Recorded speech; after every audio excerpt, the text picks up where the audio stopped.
For those of you that don't know, let's take a quick look at Steve Sims. I got Dr. Jeff Spencer and Steve Sims, or I almost said Dr. Steve Sims. That would have been incorrect. Very. So we have Steve Sims. If you do not know Steve, let me do a quick introduction. If you're in my world, you should know Steve. You can see right here, J. Abraham, simply put, I endorse him. Steve Sims defines what it means to be your authentic self. What have we talked about the last 11 days? We've talked about playing your game, know yourself, be yourself. It's Steve, I think, that says it's way too much work trying to be somebody else. So perfect fit. Steve is either the modern day or the real life Wizard of Oz. I'm not really sure which one we go with anymore. But yeah, it's weird. Which one is it? Well, Forbes called me the real life Wizard of Oz. All right, so the real life Wizard of Oz, because when I first met Steve, I'll tell you a quick story. I got to figure out how to navigate this technology here. When I first met Steve, we decided he did a quick training. And the first thing he said was, you know, I've been in a room of millionaires and nobody knew who I was. You know why? And everybody's like, no, why? Because they weren't billionaires. And I said, ooh, I want to be like this guy when I grow up. I like that. Because if you want to do something that is considered impossible, many of you have read his book, Bluefishing. If you want to, I'm just letting Dan Nicholson in to join us here. If you want to do something that would be considered impossible, you call Steve.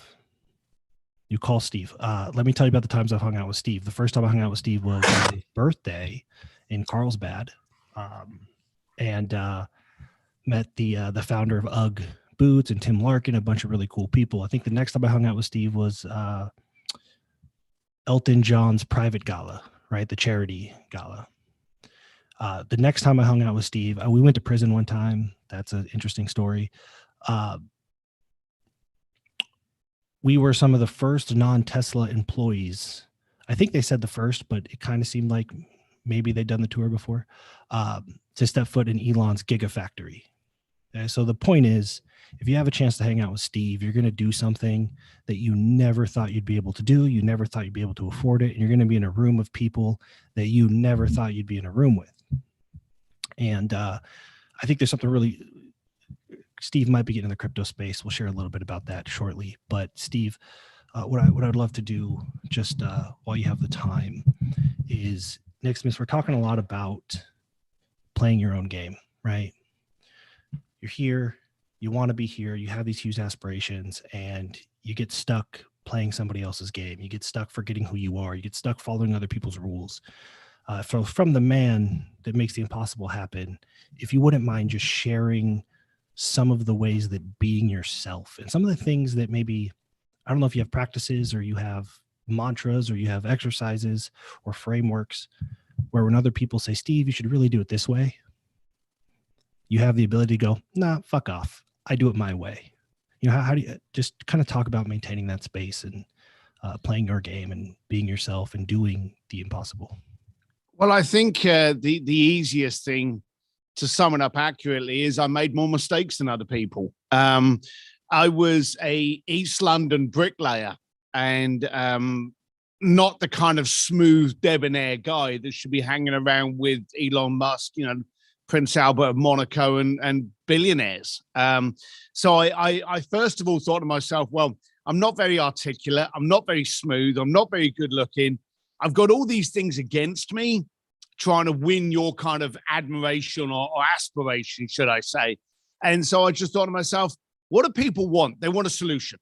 So I realized that billionaires wanted to outdo each other. They wanted cocktail stories. There was nothing greater for a billionaire than to be able to sit there and go, well, yes, I was playing piano with Elton John the other day, or I was strolling through the Gigafactory with my buddy Elon. They all want to do that stuff. If I could be a solution, everything else about this just went by the wayside. And so I started off in the early stages going, right, okay, focus on them, just on them, never talk about me, never think about me. And so I would turn up at meetings and go, hey, how are you? What's your problem? What can we solve? You know, how can we make you more interesting? How can we give you better stories? How can we do this for you? I always focused the conversation on them. Probably about 8 years in, I was living in a penthouse in Geneva, doing very well for myself. And I made the fatal mistake of going, hang on a minute, I need a change. I need to be what all of these people think I need to be. I do need to look a certain way. I do need to talk a certain way. And the daft thing was, two things happened. I started to get more clients, which, people are like, well, how was that a bad problem? The bad problem was the second part of this. I lost connection. By me becoming someone else, I bought a Ferrari, okay? And people were impressed with the Ferrari. People were impressed with the Audemars Piguet watch. People were impressed with all that shit that I didn't care about. And I suddenly realized that while I was gaining more clients, I was losing the relationships I had. Now I wasn't connecting with people. And it became very, very depressing. There's a famous picture we have in our office, which I don't share. It's me up against the bar with Arnold Schwarzenegger and Sylvester Stallone during the Monaco Grand Prix party on the Ferrari yacht. And there's me in a bloody suit.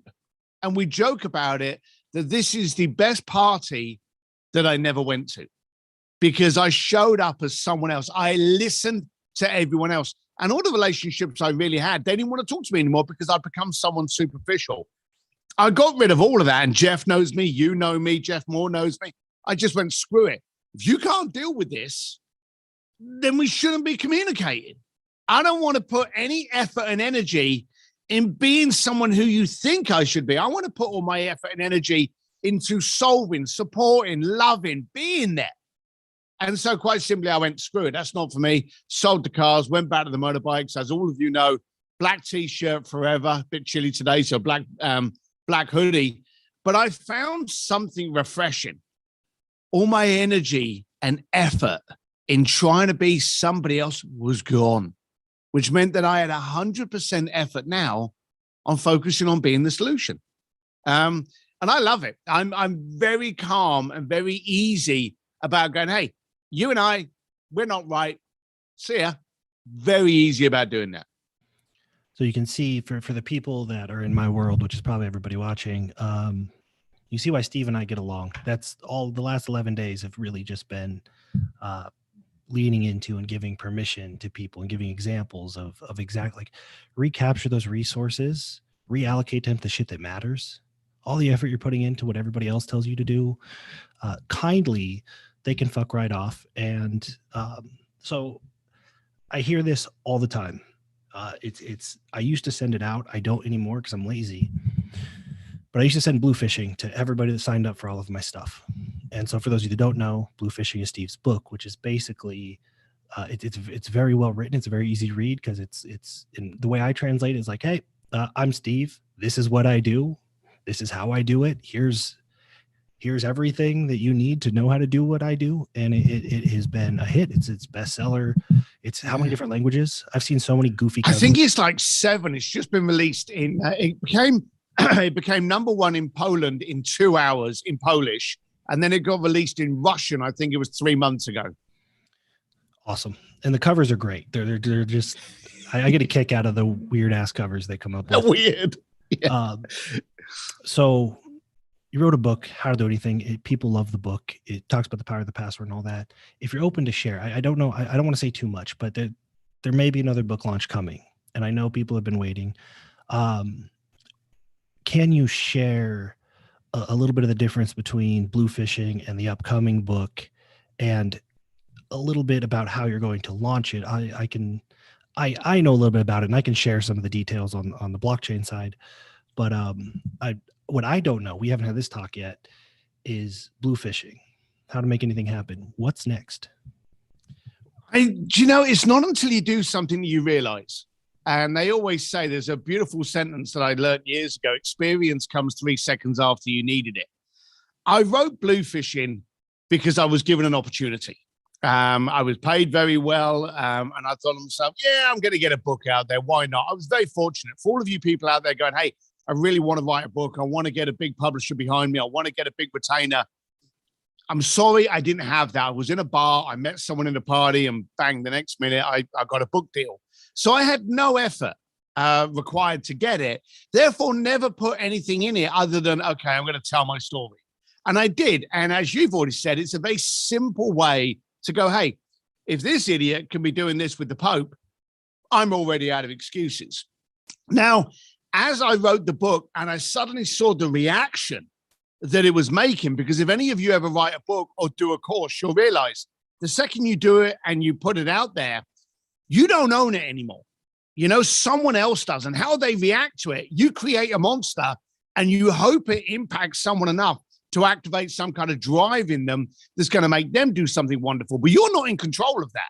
You've just laid the ingredients out there. So I suddenly started seeing how people were acting. I was like, hang on a minute. Why did it take this book to get you to do something? Well, how come this taught you to get out of bad relationships, make good relationships, make things happen based on you rather than everyone else on Instagram? And so I saw those reactions and I thought, hang on a minute, there's something else here. There's another level. And I realized that, as you've beautifully keyed it up, we listen to too many arseholes. We listen to too many people that don't know shit, and then we take their word for it. It's like the guy that walks up to someone in a pub and goes, hey, I sold my car. I got 10 grand now. And they get investment advice from the guy on the end of the bar that's never left his bar stool. They can't afford his third beer. We listen to the wrong people.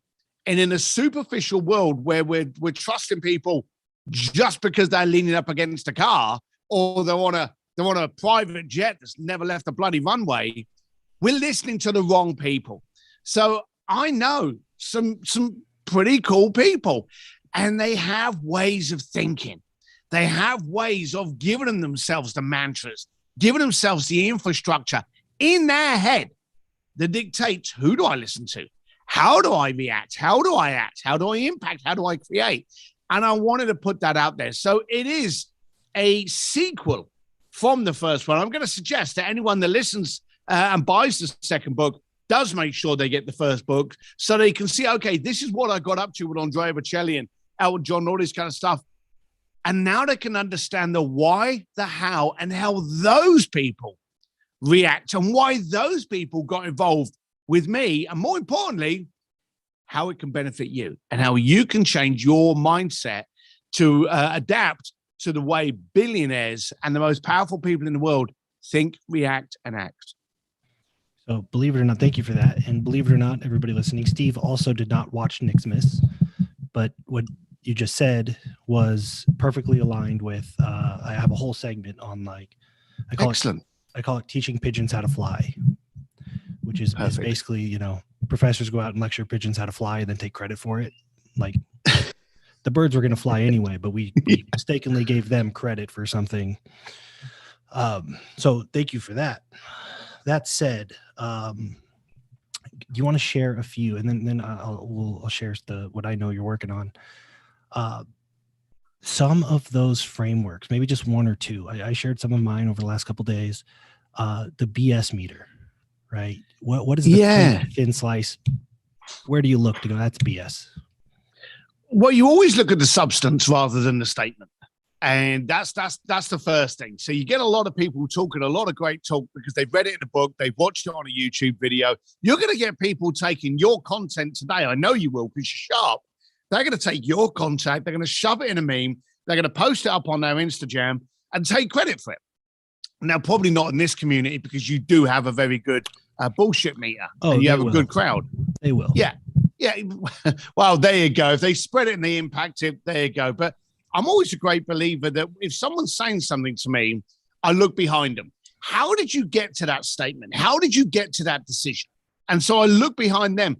And if they're rolling around in a rental car, that's not going to upset me. But if they're leaning up against something that they don't own, purely and simply thinking that's what's going to seduce me, that's when the ticks start going on. So I suppose, and me and you have had these conversations. We've been in, me and you have been sitting in Nobu getting drunk from great samurai swords, having great conversations, quite bluntly, and I mean no disrespect, but looking like a pair of, beggars just on the corner, just in looking like we look right now. Look like we do now, ordering fantastic drinks, and people are like, I'm going to avoid those two. They probably can't afford to eat here. They're just having a quick drink because it makes them feel good. And they know between the pair of us, we can buy the damn place. But it's just ridiculous. So I always look behind the people to go, how did you get to the statement you're giving me? And I quizzed them. And this is something people don't do now. If I'm stood here saying, hey, do this course, do this, read this book, be part of Nicsmas, join this, go to Jeff Spencer's event, I want you to ask me, why do you think it would work for me? And I want you to question me. And I'll go, this is why. Because they've done this. They've got the credibility. They know where they're coming from. They've made mistakes. They've screwed up. They've learned. They've got the MBA of the street that tells them this doesn't work, that does. And so I'm always a great believer in question people. And that was one of the daft things. I realized that most people look at it and make a decision based on their eyeballs rather than their brain cells. The danger, right, is that we make decisions based on what we see, and the charlatans of the world learn about what to show us. Yeah. That's much easier than doing work, right? Like, so let me show you the quote from today. This was before you got on. The best compliment to me is you write with your scars. Everything else is just verbiage. So we're perfectly aligned. Again, I try not to prep anybody just to see how aligned we are in our thinking. So speaking of writing with your scars, discovering the BS meters, I imagine when you wrote a book, and I've been to events with you, and I know once you have a book and once everybody knows who you are, everybody's got something to promise you. Everybody's wants to be your best friend. Yeah. So developing this BS meter and then turning around and writing about how billionaires think. What I know, and I hope it's okay to share openly, I assume that it is I know that the next book launch is going to be an NFT series. I'm super excited about that because obviously half the people watching, there's about 700 views a day on these Nicsmas, about half of them are NFT junkies. So they're going to love it. I also know that whatever you promise, you're going to go way above and beyond. And people are going to go, oh, cool, I'm hanging out with Steve Sims. It'll be great. And they're going to look around and be like, how the hell did I end up in a room with these people at this place? You told me one time, I'll give you guys an example. One time you said, meet at this, I'll give you two examples because you did this twice to me. Meet at this intersection. Just get dropped off at this intersection. Okay. For a signpost. That was it. I gave you a signpost. You had to stand next to. And then I think it was Henry, your son, came out and was like, okay, come on in. And the first one was, I think it was East West Studios. So we ended up hanging out in Lionel Richie's room or whoever. Frank, the recording studio that Frank Sinatra built on Hollywood Boulevard, Sunset Boulevard. So that was phenomenal. And the second time you said meet on this intersection, it was Rodeo Avenue or Rodeo Drive or whatever. And had closed down Louis Vuitton and rented out the top floor for a private party. So that's the roof kind deck. Of stuff. Yeah. You don't really know what you're buying. Sometimes you just get told to go to a signpost and wait. And it's just like, how the hell did I end up here? So I'm looking forward to see what you do, but talk to me. I'll tell you what I know. I know there are 5 total NFTs. They each represent a different level. Right, one being a signed book, another one being a package of signed books, one being the launch party. And then the last one gives you access to the 5th one, which is a VIP experience. Now, the VIP experience with Steve Sims is priceless. I know that. Share what you can about what you know so far about the book launch, some of the, just how would you explain what people might be purchasing if they go to OpenSea and start buying these NFTs? So the first two, as you say, the first 2 levels, one of them gets an autograph book, the other one gets a group of personalized books, so you can have them addressed to your mates or whatever. But when we launched Bluefishing, I was told I had to do some kind. This was Simon & Schuster that published my book. I was told I had to do some kind of launch, and they suggested that I did it like everybody does by booking a table in Barnes & Noble, grabbing some champagne, and sitting there on a Saturday afternoon signing books. This didn't make sense to me. Again, I thought, why have I got to do something your way when I'm not you? You know, this didn't make sense. So I actually took over a very cool whiskey bar on Sunset Boulevard and invited my mates. And we invited everyone from Lewis House, Jim Quick, Greg Reed, Matt Maddox. We invited a whole bunch of really cool people because they were my friends. And we just had this kick-ass party. And the daft thing was, and you can actually go to stevedsims.com and watch the video. I didn't know it was being videoed. I swear on my family, I had no idea it was being videoed. I just wanted to get drunk with a bunch of friends. And Simon Schuster said, you've got to put a display of books in there. Otherwise, it's not a launch. So we just shoved them on the end of the bar and then just got shit-faced. And one of the people there, Sonia Hatter and Cole Hatter of Thrive, they actually videoed it and didn't tell me until a few days later. And they went, hey, we've got a present for you. Here you go. And they gave me this absolutely beautiful video. Now, I just posted that because I thought, it was me getting together with some friends. But that was one of the instigators that took everything off because people went, hey, this is how he hangs out. This is him just getting drunk with a bunch of people that haven't been rented to be there, that are just buddies. And I suddenly realized, why don't other people do it that way? Now, as you know, you wandered through the Gigafactory, through the Bunny Ranch, the rooftop of Louis Vuitton music studios. You know, my clients have been all over the planet doing some amazing things. And I thought to myself, I'm not going to do things how people have always done them. This is my second book. I was astonished by the way the first one went off. I'm going to put this one out there and it's going to be done sim style. So, you know, if you think me sticking you at a corner and going, be there at 8 o'clock and then suddenly shoving you up on the roof deck of Louis Vuitton and Rodeo Drive is cool, then I'm going to tell you that my launch party is, the first one's already what a lot of people go, hey, I want to, believe it or not, I'm actually paid to do launch parties like I did that one. This next one, I know what I'm doing. This next one's going to be, Steve Sims is here. It gives a crap. Look where I am. Look who I'm with. This one's going to be something you're going to be telling the kids about. That's fantastic. I will be there. You will. Assuming there's, you know, lockdown and COVID and all that crap, but whatever. I don't care. I'll be there. So the takeaway that I'm just going to tie this in really quick for the people that have been watching the last 11 days. It's about 16 hours over 11 days. I've just been talking about observations and stuff I've learned. Is the theme is these people, you're weird, right? They're weird. And then when they're billionaires, we call them eccentric and it's endearing. That's a concept I actually stole from Dan Nicholson, who's here. But they're weird because they play their own game. They have their own rules. They understand their strengths. They don't give a shit what you like. You should look this way and they don't care. So we think they're weird because they don't care. Then they're successful. Then they're eccentric. And then of course it all makes sense. Right. So then everyone copies them. Mm-hmm. Yep. And so that's kind of been an ongoing, just an ongoing thing over the last days. Like, just know who you are. Sometimes you're going to lose. Like, you're going to lose. It's going to happen. Like you said, you're going to fuck up. You may as well fuck up playing your own game, because how horrible is it to fail playing somebody else's game? Like, that's misery on top of misery. So I'll give you guys a sneak peek. Now, in the descriptions of this YouTube, there's a link to a Telegram.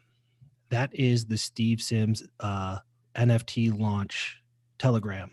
Okay, you could drop in there, turn your notifications on if you don't want to miss anything. I believe I'm going to talk to Henry and make sure that everything goes, make sure there's no issues there. Should be live tomorrow. Yep. Sneak peek. It'll look a little bit like this. 1, 2, 3, 4. There is a fifth one. The only way to get that fifth one, which is the VIP access, is to have all 4 of these. That'll all be explained in Telegram.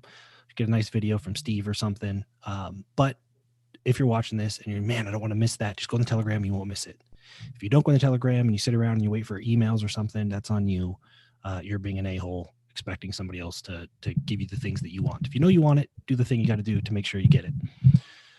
Steve, anything else that you would like to share going into 2022? Community. And you've done a great job of it. We've had all these keywords every year, 10X, pivot, all of these kind of things. I think this is the year of community. We're not looking for clients. We're not looking for customers. We're looking for a community, people that will loyally support us above and beyond trying to get a discount code. So for 2022, for 2021, for 2020, it's been absolutely fantastic for me. But as we move into a new year, you really need to be focusing on your tribe. You really need to be focusing on your group. Awesome. Thank you. You are welcome to hang out. It's been a pleasure. I know that you have podcast interviews and all kinds of fancy stuff to do, but we'll keep everybody updated. Give it about 24 hours. Everybody watch us replay. They'll jump in that Telegram group, and we'll make sure that anybody that wants to do Steve Sims style events and participate in one, we'll make sure that they know how to do so. Nick, you're a gent. I do actually have to jump off till Christmas, but happy birthday, buddy. And I'll speak with you soon. Yes, sir. Appreciate you. See you later. Bye.